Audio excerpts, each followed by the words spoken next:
Can't Wait for Christmas is a proud member of the Christmas Podcast Network. Check out all the shows on the network at christmaspodcastnetwork.com.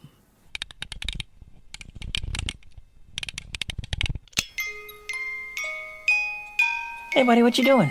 Is it Christmas yet? No, sorry, not yet. I can't wait for Christmas. Yeah, I can't wait for Christmas either. In fact, let's celebrate now.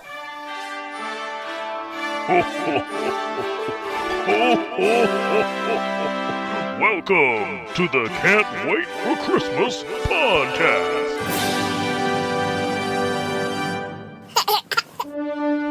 It's May 25th, 2022, and that means there's 7 months left until Christmas. Today on the show, we'll learn about the North Pole, Santa's Workshop, a Christmas-themed amusement park in Colorado, and talk with one of the general managers of the park, Austin Lawhorn. We'll also run down the top 5 opening lines in Christmas movies, discover a way to add a little Christmas to your next formal affair, and we'll give the Re-Castmas treatment to Miracle on 34th Street. Okay, let's start the show.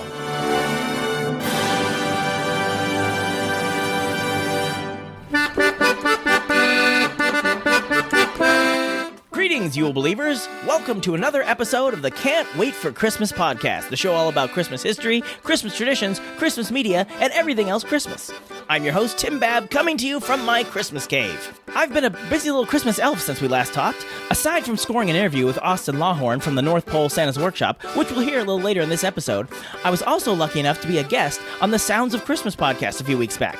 We talked about modern Christmas songs that deserve to be classics, and I got an idea from that discussion that I think I want to expand upon later this year. What was the idea? Well, imaginary listener, it sounds kind of like Kermit the Frog. I'll tell you another day. Or, if you want to guess, you can go listen to the episodes of Sounds of Christmas that I was on. But I'm not done listening to this episode of your show. Good point. Finish listening to this, and then go listen to that.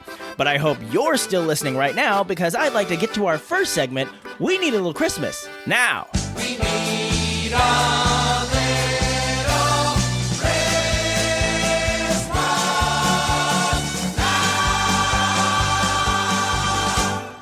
So I went to a wedding a few weeks ago. By the way, congratulations, Cameo and Kyle. Anyway, thanks to this bowl full of jelly above my waist that I've been working hard to expand during this pandemic, I needed to buy a new suit. I ended up getting a blue suit, which was nice, but most of the ties I own go better with a brown suit or a black suit. So I searched through my closet, desperate to not have to go back out to the suit store to buy a new tie, and lo and behold, I found a tie that I made for myself a while back. See, many years ago, I was going to a Christmas party that wasn't formal, but it was much dressier than my usual party. So I made a tie that was Christmassy. It was red, but with white snowflakes on it. As it happens, the colors of the tie went pretty well with the colors of my suit. So fast forward to the wedding, and I posted a picture of myself at the wedding on social media, and a lot of people commented on the tie. So I decided to make it available for anyone. You can just go to our Zazzle store and order your own. That way, the next time you have to dress up for a formal occasion, you can add a little Christmas spirit to your outfit. Sadly, I don't know what would be the equivalent for women to wear at a formal event. I mean, yes, women can obviously wear ties if they want to, and far be it from me to stand in the way from a woman from wearing any tie, much less this particular tie, but a lot of women don't wear ties to formal events, so I don't know what a comparable accessory I could design for the ladies would be. You know what I mean? Like something so like if your partner's wearing the tie, you could wear something with the same design on it, that way you both could match. I don't know what that accessory would be, but if you have any ideas, let me know, and if I can, I will design one so that it could be like a couple's Christmas pattern that you guys could wear to your next formal event. In the meantime, the link to this tie is in the show notes at can'twaitforchristmaspod.com. And now it's time for our countdown feature, 5 Golden Things. 5 golden things. It's almost Memorial Day weekend here in the US, and when I was a kid, that marked the kickoff of the summer movie season. But now with all these Marvel movies coming out in late April or early May, summer movie season starts in the middle of spring. But regardless, I have movies and beginnings on the brain, and that gave me the idea to count down the top 5 opening lines in Christmas movies. The first line of a movie can really set the stage for the movie you're about to watch. Sometimes the very first bit of dialogue can set up themes, set up the plot, or just set a general vibe. Although, when I was doing research for this, I noticed a lot of the first lines in Christmas movies are just random jibber-jabber that is not particularly relevant or interesting to point out in a list like this. But I did assemble these first lines in the movie that get you in the mood to experience some cinematic Christmas magic. So let's get started with... Number 5. How the Grinch Stole Christmas. Inside a snowflake, like the one on your sleeve, there happened a story you must see to believe. Now, I debated whether or not to include this one. The 2000 Grinch movie with Jim Carrey is an underrated gem, in my humble opinion. But if you're working from the sacred text of Dr. Seuss, and you spent your money on Anthony Hopkins as your narrator, why wouldn't you use Seuss's words to open your movie? Well, I'm sure the answer is because movies are much longer than children's books, so they needed to add some more to fill out the runtime, and one of the things they added was this opening line. It's not Seuss's, but it captures his spirit and does a good job of setting up the tone of what's to come, so that's why I included it at number 5 on this list. Number 4. Muppet Christmas Carol. Well, that was a fine meal. Yes, it was, wasn't it? Yes, where shall we do now? Let's have a lunch. Oh, good idea. Another movie adapted from a work of literature that chooses not to open a movie with text from the book. Now, several adaptations of Dickens' A Christmas Carol do open with the opening line of the book. Marley was dead, to begin with. There was no doubt whatsoever about that. And the Muppet Christmas Carol does eventually use that line, sort of. See, in the Muppet Christmas Carol, there are 2 Marleys, so it says the Marleys were dead to begin with, but they do use that line. But to open this movie, we have this exchange between some random pigs that will pop up throughout the story. It's a fun way to set the tone for this movie, and a sentiment I can relate to far too often these days. I finish eating, and I'm immediately hungry again. I'm saying, I want to hang out with these pigs. They clearly know what's up. Number 3. It's a Wonderful Life. I owe everything to George Bailey. Help him, dear father. From overly silly to the decidedly serious. I've talked before about how much I love this movie, but until doing research for this list, I never really stopped to look at this opening sequence. The movie opens with voiceover of various people praying for our main character, George Bailey. And this first line, said by Mr. Gower from the drugstore, sets up so much. It tells us who George Bailey is as a character, sets into motion the plot of the movie by sending this prayer to heaven, and even foreshadows what will happen in the alternate Bedford Falls when George isn't around to stop Mr. Gower from making a huge mistake. Not bad for 10 words. Number 2. The Nightmare Before Christmas. 'Twas a long time ago, longer now than it seems, in a place that perhaps you've seen in your dreams. For the story that you are about to be told took place in the holiday worlds of old. Now, you probably wondered where holidays come from. If you haven't, I'd say it's time you begun. This is just a great opening. It has the charming meter of the Night Before Christmas poem, but with Danny Elfman's score playing underneath, it has a bit of a foreboding tone as well. A little Christmas and a little Halloween all in one. I may also be biased on this one because this line also starts off the Christmas overlay of Disneyland's Haunted Mansion, so I've also gotten to hear it from the Ghost Host, which, really, that'll put anything over the top. Honorable mentions. Polar Express. On Christmas Eve, many years ago, I lay quietly in my bed. I did not rustle the sheets. I breathed slowly and silently. I was listening for a sound I was afraid I'd never hear. The ringing bells of Santa's sleigh. I added this one as an honorable mention because while the quote itself doesn't really blow my hair back, when I was doing research for this, I never realized that the opening line of this movie specifically talks about hearing Santa's sleigh bells. It's not something you notice at first viewing, but those bells, and specifically the ability to hear them ring, will definitely come back later in the movie. Plus, come on, Tom Hanks. Who doesn't love that guy? Number 1. Love Actually. Whenever I get gloomy with the state of the world, I think about the arrivals gate at Heathrow Airport. General opinion's starting to make out that we live in a world of hatred and greed. But I don't see that. Seems to me that love is everywhere. Often it's not particularly dignified or newsworthy, but it's always there. Fathers and sons, mothers and daughters, husbands and wives, boyfriends, girlfriends, old friends. When the planes hit the Twin Towers, as far as I know, none of the phone calls from the people on board were messages of hate or revenge. They were all messages of love. If you look for it, I've got a sneaky feeling you'll find that love actually is all around. Is this an obvious choice? Yes. Is it a little too on the nose? Possibly. Do I care? Not at all. Are you going to keep asking yourself questions and then answering them? Apparently. But Love Actually's opening line is a lovely sentiment about love, specifically about finding love in the midst of darkness. And that's kind of what Christmas is, if you think about it. And that's kind of what Christmas is, if you think about it. Either metaphorically, with the love of God being born into the world of man to shed light into man's darkness, or literally with a grand celebration of light and happiness just as the world is getting cold and dark. Love is there to be found at Christmas. It may not be with Hugh Grant in a relationship that is a troubling power dynamic, but love actually is all around. And that's my list. Did I miss your favorite opening line? Let us know in the comments section or shoot us an email at christmas@tancast.com. And now a word from one of the other podcasts in the Christmas Podcast Network.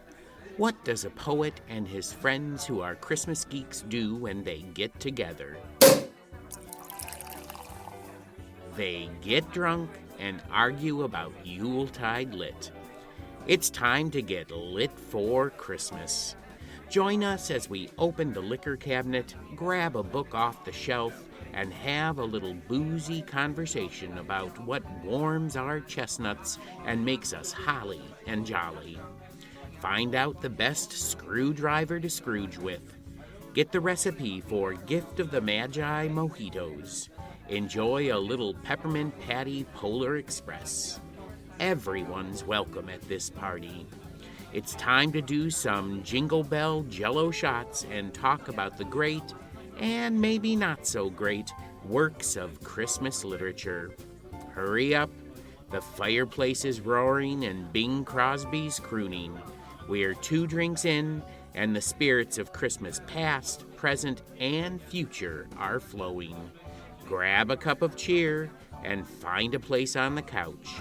It is time to get lit for Christmas. Welcome back. So, if you know me, you know there are 2 things I like. If you don't know me, you can probably guess if you're this far into the show that one of them is Christmas. The other is amusement parks. So there's an amusement park just west of Colorado Springs in Colorado that's right up my alley. It's called the North Pole Santa's Workshop. For over 55 years, families and children of all ages have discovered the magic of Santa's Workshop and the North Pole. Nestled at the foot of Pikes Peak, the park has something special for every member of the family. You can meet Santa and his elves and enjoy a full day of family fun with over 24 rides, games, shows, and great food. This place looks so cool. It's got these great themed shops to do your Christmas shopping. It's got your usual amusement park food like burgers and funnel cakes, but it's also got hot cocoa and apple cider. Santa is there for you to visit. Plus, they've got almost 30 rides like your classic train ride that all great amusement parks should have. But then you have a Dumbo-style ride, but instead of riding flying elephants, you're riding giant Christmas ornaments around a spinning Christmas tree. Then there's something called Santa's Sleigh Ride, where it's kind of like a zip line, but you're riding in Santa's sleigh, pulled by a certain reindeer with a red nose as you zoom over the park. There's a candy cane coaster, a carousel, a Ferris wheel. The place looks like a holly jolly good time. In my ideal world, I would be recording this podcast from inside the park right now so I could tell you all about it. Sadly, the travel budget for the Can't Wait for Christmas podcast is less than you'd think. Or perhaps it's exactly what you think. Regardless, I couldn't make it out there this year, but I've got the next best thing. I've invited one of the general managers of the park, Miss Austin Lawhorn, to join us on today's show. And, amazingly enough, she's agreed. Now, full disclosure, this was recorded in mid-May, so in this interview she mentions they won't be open on Saturday due to the snow. Don't worry, that was the Saturday before this episode drops. The snow has come and gone, and they were open on Monday, and they will open the weekend this episode drops, and throughout the summer, the fall, and the holiday season. You can check their website for their hours, but before you do that, please help me welcome to the Christmas Cave, Austin Lawhorn. Thank you for being here today. Oh, thank you for having me. So, first of all, I would like you to tell the people about Santa's Workshop. Tell us about it, what it is, and what people can experience when they go there. Well, we are a vintage Christmas-themed amusement park built for families with young kids. We opened in 1956, and we've kind of grown since then. We mostly cater towards the young and the young at heart. We collect rides from across the country and restore and refurbish them. And, it's really a unique place. We're not a big, giant roller coaster theme park. We are kind of a frozen in time little vintage nostalgic park here on Pikes Peak. Very cool. Now, when it started, was it just a village, or did it always have rides? Or when it started back in 56, what did it look like then? It did start in 1956, and at that time, it was mostly just a village of artisans and Santa and showmen. We had a we had a little puppet show. We had a lot of animals were here, just kind of roaming free. A lot of people in costume. We had a blacksmith here. Oh. We had a stagecoach ride, but it was mostly just goats and deer running around, and you could buy a little bottle of milk and feed them. And, it was mostly a shopping entertainment little village. And eventually, I think our first ride, you could call it, was a stagecoach ride, which was a guy that lived up here, and he just would take a stagecoach from the front to the back with his donkeys. But eventually, we built the antique car track, and the candy cane slide was something that we built here. It came from a World's Fair, and we brought it here after the World's Fair. Oh, that's cool. That was kind of the start, is a slide and some antique cars. So if you're going on that slide, you're sliding on something that was in the World's Fair. Yeah. That's pretty awesome. Mm-hmm. And there's still a magic show today, right? Yes. Yep. On the hour. And actually our magician, Balthazar the Christmas Wizard, he's been here almost since the beginning of the park. Wow. That's been awesome. Here for a very long time. And do you still have animals? Because I saw some animal feeding on the website. Yes, we do have. We still have a unique herd of English fallow deer, and so they cannot be intermingled with any sort of native deer here in Colorado. It's the same herd that we've had up here since 1956. Wow. We're no longer breeding them. We have kind of our last set of them here at the park. But we still have quite a large herd here. Now, was it always like when it first opened? Was it more just at Christmas time, and then later on they realized, hey, people like Christmas all the time, or was it always open during the summer and all year? It was actually only open in the summer. Cascade. I didn't see that coming. Cascade, where we are, is it was really more of a vacation town. We are up Ute Pass, 10 miles west of Colorado Springs. And so in the 50s, road trips happened in the summer. They weren't a year-round thing, especially because of road and weather conditions. And so we were really more of a summer destination, because this cute little town that we are located in boomed during the summer, and then everybody would go home. It really was the majority of the residents here in town were summer-only residents, almost like a summer camp, like if you can imagine that, where all these families had their family homes here, their cabins, summer cabins, a lot of them coming from other states, and they would kind of alternate weeks to be here in Colorado, and then they'd all go home, and not a lot of tourists to sustain. And also the weather here, just not sustainable for the fall and winter back in the 50s and 60s. And there wasn't really a big desire. We didn't have a whole lot of rides at the time, so it kind of would trickle down. And so it actually used to only be open in the summer. But as things changed, we tried to be open until December 24th every year, but even that can be a battle some years, not recently, but I mean, we're going to be closed probably on Saturday because we're expecting almost a foot of snow. So that's delaying our opening day. Oh, wow. This weekend. See, I'm from California, so I don't understand how anything it keeps going in the snow. Like it's a complete mystery to me. Like how do people live if there's snow on the ground? They shouldn't be coming to amusement parks. I'll tell you that. Probably not. Although the idea of a Christmas summer camp is the best idea anyone has ever come up with that you just stumbled upon. I love that idea. Yeah. Yes. Well, we it does feel very mountainy, like Santa's summer retreat here. Yeah, it does seem like a place Santa would want to go in the off season. Yeah. Yeah. So you are third generation of the family that operates this park. Yes. So the current owner, Tom Haggard, he is your dad. No, okay. I wasn't sure because you referred to it before we started recording. You referred to him as Tom. I was like, I would never call my dad Tom, mostly because that wasn't his name. My brother and I grew up just differently. We've both worked here since we were kids. Mm-hmm. There's a very clear, in order to work at a family business, you got to have your family life and you got to have your, boss life.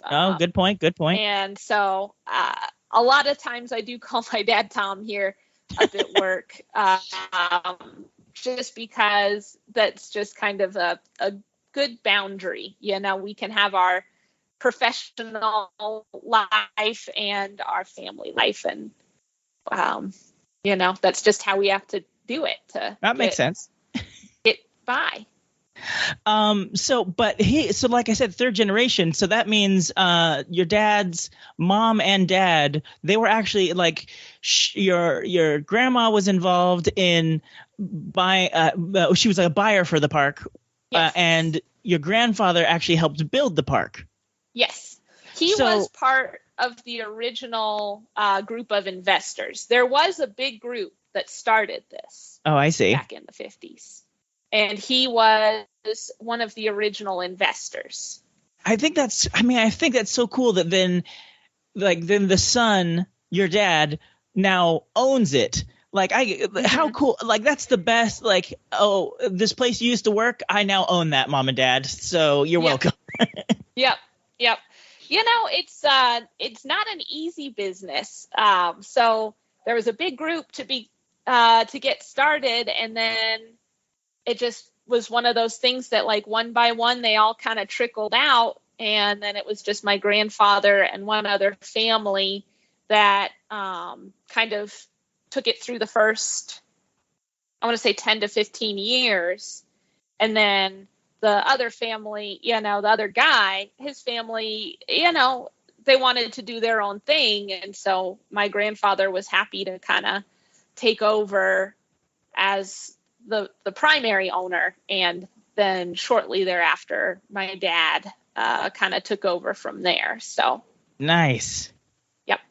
Here's my question that I'm a little worried about. Since your job is Christmas, yes. Are you still able to appreciate it? Like, cause you're neck deep in Christmas all the time. So like, are you like, when it actually comes around to Christmas time, you're like, ugh, enough? Or is it like, this is why I do this, cause I love Christmas? For me, I grew up in this family.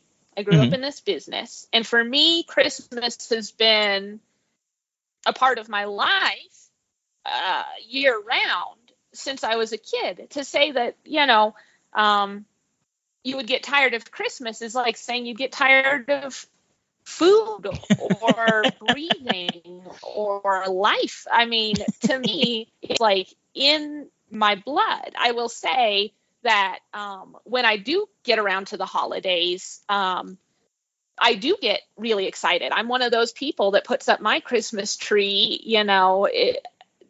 November 1, Nice. I am ready. Or I don't put up my tree because we get a real tree, but I take all of my Halloween stuff down and, I'm one of those, I won't say it, but I jump over Thanksgiving and I get right to Christmas because to me, Thanksgiving and Christmas almost seem mutually exclusive because it's all part to me of the same holiday season. And yeah.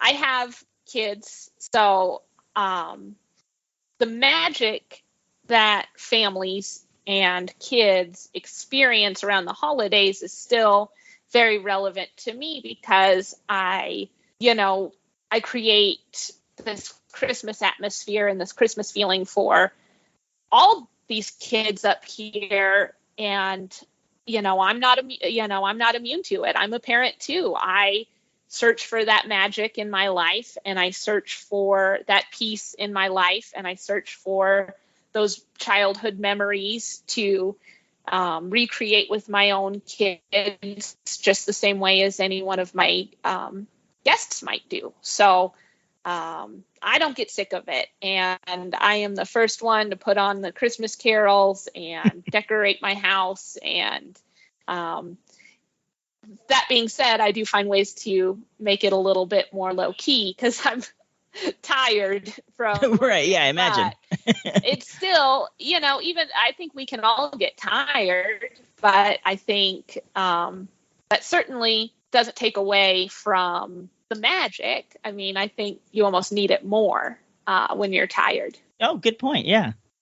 So I should ask. But by the time this airs, hopefully, this drops on the 25th of May. Hopefully, the snow will have dissipated and you will be open. What can people expect from this summer season at Santa's Workshop? Well, we are refurbishing a paratrooper ride right now, so we'll be getting that back online. But this will be our 66th season. And we did a lot of, what we always do, painting, cleaning, prepping. I do think that nationally there's still some tough times that people are going through. And so we are still trying to preserve that kind of vintage nostalgia. And we will do our best to bring that to families coming through our door, kind of a disconnect from a lot of the big crazy stuff going on in the world. We have learned, and if you ask any kid that's visited our park, you ask them what their favorite ride is, and while some of them will tell you the Santa Sleigh Zip Line, which is one of our newest rides, almost all of them will tell you it's the slide that has been here since the very beginning, that you get into a gunny sack and you go down this big candy cane slide. I think that kids don't change as much as parents do. And I think that you will still get what you've always gotten from us. So it is the maintaining of kind of this nostalgic place. And it's beautiful up here, and summer in the mountains, doesn't get much better than summer here, right here in the shadow of Pikes Peak. Very nice. And if people want to get tickets or more information, they can go to northpolecolorado.com. Yep. And again, by the time this drops, the park is open. Looks like Thursday through Monday. Is that correct? 5 days a week. Awesome. Well, thank you so much for sitting down and talking with us today. Of course. It's nice to find people who have that year-round Christmas like we do. Santa's Workshop and the North Pole are located at the foot of Pikes Peak, just a few minutes west of Colorado Springs. Wasn't that great? Not only is she one of the main people who run the place, she's the daughter of the owner and the granddaughter of the founders. I'm so glad she was able to make some time to talk to us today. And again, their website is northpolecolorado.com, and you can check the calendar there to pick the days you want to go. But if you're going in the summer, you don't need to reserve tickets ahead of time. You can just buy them at the gate. You only have to reserve ahead of time during the holiday season. But all that information is on their website, which I will link in the show notes of this episode. So if you're in Colorado, I highly suggest checking this place out. I have some in-laws in Colorado that we sadly don't visit very often, but maybe this is just the excuse we need to get us out there. Ho, ho, ho! Find Christmas cheer and family fun from May to December at the North Pole, home of Santa's Workshop. Visit Santa and his elves and discover the magic where holiday music and Christmas cheer fill the air, and the North Pole never melts. And now it's time to play casting director in our year-long segment, Re-Castmas Time. We're simply having a wacky Re-Castmas time. All year, I'm asking you to recast the movies and specials we know and love every Christmas to see if we can make something new, exciting, or at the very least, interesting. Last time, I had you Re-Castmas the 1947 classic Miracle on 34th Street. Here's what you came up with, starting with Brandon, who has once again recorded his answer and even added music and sound clips. Roll it, Slappy the Elf! Hey, Tim, and all you podcast listeners, how's it going? My name is Brandon, and I am from Baltimore, Maryland, and here are my picks for the recasting of Miracle on 34th Street. So I'm thinking who could play a great Kris Kringle. I'm thinking of a guy that we actually got to see play Kris Kringle, Santa Claus, in a commercial last year. How about Steve Carell? Of course, he played Michael Scott on The Office. I think he could do a good job in that role. Here's Santa! Susan Walker, I thought maybe Kaylee Fleming. She is Judith Grimes on The Walking Dead, and she also played young Rey in the Star Wars movies recently. Dory Walker, Susan's mom, I thought could be played by Anna Kendrick. She, of course, has a little bit of Christmas movie history as well. She was in the Disney Plus movie Noelle a couple years ago. Merry Christmas. Brian Bedford, I thought could be played by Andrew Garfield. Of course, Andrew Garfield is from Tick, Tick, Boom, The Amazing Spider-Man, The Imaginarium of Dr. Parnassus, among other things, so I think he could play that role really well. Then I was thinking, what about the inebriated Santa? The beginning of the movie.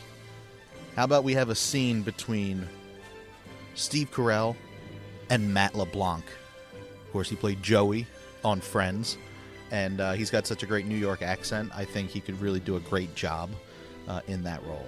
Hey! Look at that! It's a Christmas miracle! So those are my picks for the recasting of Miracle on 34th Street. Thank you so much for doing this podcast every single month, Tim, and everybody out there. Don't stop believing. I have to say, Steve Carell is an interesting pick. I don't automatically picture him as the Santa type, even after that commercial he did, but Anna Kendrick is perfect, and I will sign off on Andrew Garfield in anything. After his performance in Spider-Man No Way Home, he can... Spoilers! Oh, sorry.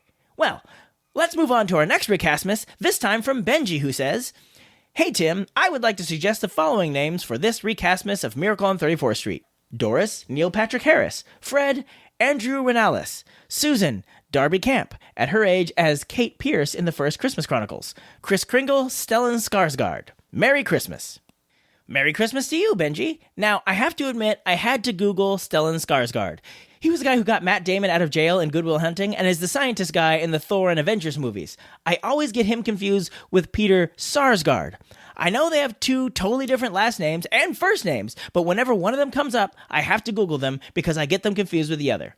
All this to say, I think Stellan would make a fine Santa. And although I'm not familiar with Andrew Renales, Neil Patrick Harris is a legend, and I think that would be a great way to bring a new perspective to this story. Thanks, Benji. Next up, it's Scott from the Holly Jolly Xmasu podcast, who says he's going a late 70s, early 80s route. His picks are for Doris, Mary Lou Henner, Fred, Burt Reynolds, Chris, Burl Ives, Susan, Christy McNichol, District Attorney Mara, Dabney Coleman, Judge Harper, Gordon Jump, Granville Sawyer, Charles Nelson Riley, Mr. Macy, Norman Fell, Singing narrator, John Denver. Special appearances by Paul Lind, Donnie and Marie, Kiss, Paul Williams, and Shields and Yarnell. I mean, I don't know if everyone knows who Charles Nelson Riley is, but go look up the classic game show Match Game. That guy is hysterical. And I'd love to see the chemistry with Burt Reynolds and Mary Lou Henner, but Burl Ives as Kris Kringle is an inspired choice. Here's another one from Brian, who says, Chris would be the greatest screen Santa of all time, Kurt the Christmas Chronicles Russell. Doris and Fred need some real chemistry between them, so I'm going to choose Rhett and Link from Good Mythical Morning. And of course, Susan would be a completely CGI rendering performed by Sean Gunn, who is the mocap-suited actor that provided all the physical motions for Rocket Raccoon in the Guardians of the Galaxy films. But I have a feeling this audience would know him better as Kirk from the TV series Gilmore Girls. Wow. So that definitely falls under the category of interesting. I don't watch Good Mythical Morning, but I'll take your word for it that those guys have chemistry. I'm a little worried about the uncanny valley creeping in on CGI Susan, but it's always good to give Sean Gunn some more work. Thanks, Brian. Back to fellow podcasters, Ken from Sounds of Christmas fittingly gives us a musical version. Paul McCartney as Chris, Harry Connick Jr. as Fred, Leanne Rimes as Doris. I'm assuming we'd pluck Leanne Rimes and Harry Connick out of their respective timelines when they are both around the same age, but Paul McCartney, outside of the Beatles movies, I don't think I've ever seen him act, but I would watch this for sure. Last but not least, an entry from my lovely mother who says, my original choice for actors on Miracle on 34th Street was Chris Rock as Santa and Will Smith as the in-house therapist who gets bonked on the head, the crux of the movie. I figured that would be justice for Chris. However, two charming persons auditioned for a part in the movie. I'd hire them in a second. Oh, wait, hold on. There's an audio file attached to this thing that she sent me. Let's play it. Roll it, Slappy the Elf. Santa Claus Kapoosha. Danke, Santa Claus. When he spoke to that little girl. Stephen, I speak French, but that doesn't make me Joan of Arc. Well, it looks like someone found a way to sneak more grandkids content onto the podcast. Thanks, boys. Thanks, Mom. And thank you to everybody who helped us Re-Castmas this movie. And now we're going to do it all again. This time, we're picking a very special Christmas movie. A Christmas movie so special, we spent a whole year debating if it was a Christmas movie. That's right. It's time to Re-Castmas Die Hard. Who would fill Bruce Willis's shoes as John McClane? How about Alan Rickman's arguably bigger shoes as Hans Gruber? Holly, Sergeant Powell, Ellis, Argyle, plenty of roles to Re-Castmas. Who would you choose? Remember, you can use actors from any time period, actors at any point in their career. You can keep it consistent, like you are casting a certain year, or pluck any actors or actresses out of the time stream and put them in however you like. Just like the folks you heard from today, you can send your choices in by email, christmas@tancast.com, Facebook, Can't Wait for Christmas Pod, Instagram, Can't Wait for Christmas Pod, or TikTok, Can't Wait for Christmas Pod, or even Twitter, where we're just Christmas Pod. Let us know who you would put in Die Hard so we can all have a wacky Re-Castmas time. We're simply having a wacky Re-Castmas time. And that's our show. Thanks once again to Austin Lawhorn from the North Pole Santa's Workshop for stopping by to talk to us today. Remember, the link to NorthPoleColorado.com is in the show notes of this episode. You'll also find a link to hear me on the Sounds of Christmas podcast and links to see me do stand-up at the Back Room in Berkeley, California on June 9th and at the Washington Inn in Oakland, California on June 10th. Plus, more? That's right, Frog Voice. I'll also be a guest soon on the Totally Rad Christmas podcast. Jerry had me on to discuss an Andy Williams special from 1985. Let me tell you, it was not what I was expecting. It was a bonkers watch and a super fun discussion. So be sure to tune in to Totally Rad Christmas when that drops. Okay, I'm officially out of things to plug. I'll sign off for now. I look forward to seeing your Re-Castmas ideas for Die Hard, and I'll see you on Leon Day when we're halfway to Christmas. In the meantime, Yule Believers, keep laughing all the way. And that was Christmas 1983. Actually, Dad, it's 2022. Oh. Thank you for listening to another episode of the Can't Wait for Christmas podcast. If you like what you hear, please subscribe to us on Apple Podcasts, Spotify, Stitcher, Google Play, or wherever you get your podcasts. Remember, if you leave us a review on Apple Podcasts, aka iTunes, and email us about it at christmas@tancast.com, we'll send you a free Can't Wait for Christmas sticker. If you'd like to see the show notes or leave a comment on this or any other episodes, you can go to our official website, can'twaitforchristmaspod.com. While you're there, you'll find a link to our official Zazzle store, where you can grab customizable t-shirts, ornaments, stickers, and all sorts of other Christmas-themed items all year long. We'd love to connect with you on social media. On Facebook and Instagram, we are Can't Wait for Christmas Pod. And on Twitter, we are @ChristmasPod. We Wish You a Merry Christmas was performed by the United States Marine Corps Band, and this amazing version of Jingle Bells on the accordion was performed by the wonderful and talented Christian Nowicki. All other music and sounds used in this episode are the properties of their individual copyright holders, and they are used for purposes of commentary and review. No infringement is intended. Okay, boys, did I forget anything? God bless us, everyone. Merry Christmas!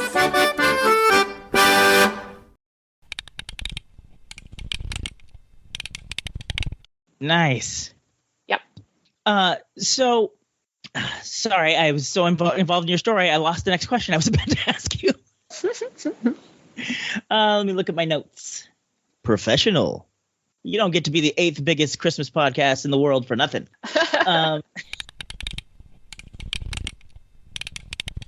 I've been a busy little Christmas bee. Why would I write Christmas be a Christmas bee? Obviously, you'd be a Christmas elf. Rewrite. Well, imaginary listener, sounds kind of like Kermit the Frog. I'll tell you another day. Or, if you want to guess, you can go listen to the episodes of Sounds of Christmas. Really? Really? Who's calling me during the recording of this? Pardon me, folks. Hello? No, I do not want to talk to you about my car's extended warranty! Who's answering them? That's the problem. Someone's answering those calls about the car's extended warranty and responding. They wouldn't keep doing it. They would just give up if nobody answered. Everybody, stop answering the calls. Just hang up. All right, back to... All right. Random spam phone call rant over. Back to recording the episode. So I searched through my closet, and I said, hey, a closet is not a thing. So then I closed my closet and opened my closet. A brooch. Good idea, Bryce. While I was recording this live, Bryce from Bryce Rabbits over at TikTok suggested a brooch as something I could design that could go with the tie. I don't know if I'll have the time to do it before I post this episode, but keep your eyes peeled at the Can't Wait for Christmas store. You might just see a brooch.